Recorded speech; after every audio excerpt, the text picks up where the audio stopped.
Tower defense is a genre I rarely play, but when I do, it tends to suck away hours of my time in what feels like mere minutes. By the end of a 3 to 4 day binge, I feel like I've accomplished nothing but had enormous amounts of fun doing so. The last tower defense games that I've played that have stuck out in my mind have been the Orcs Must Die series, and though I haven't replayed them all that much, my original playthroughs were entertaining enough that the memory has stuck with me ever since. Full of bright colors, hectic gameplay, and humorous commentary, much like Orcs Must Die, Space Run is a quasi-tower defense game that's set up more as a reverse tower defense.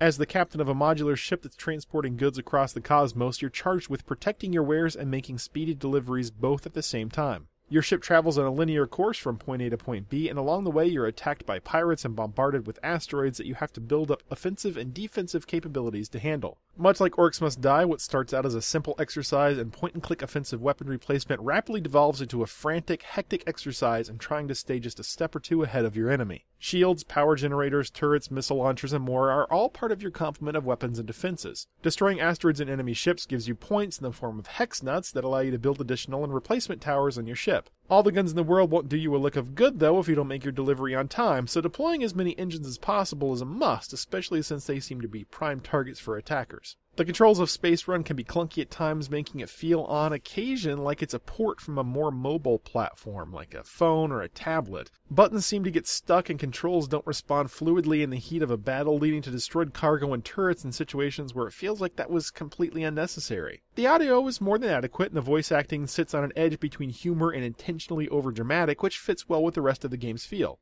Like the controls, the non-game portions of the interface feel ported and half-finished, and while this doesn't affect the performance of the gameplay itself, it does give a less positive impression of the game as a whole. Overall, though, Space Run is a fun, enjoyable, lighthearted game that grows oppressively difficult before you know it. Even when it does, though, it doesn't lose a lick of fun, though frustration will gradually continue to build. For all the fun I've had thus far in playing through the missions, though, what I really want is an endless mode.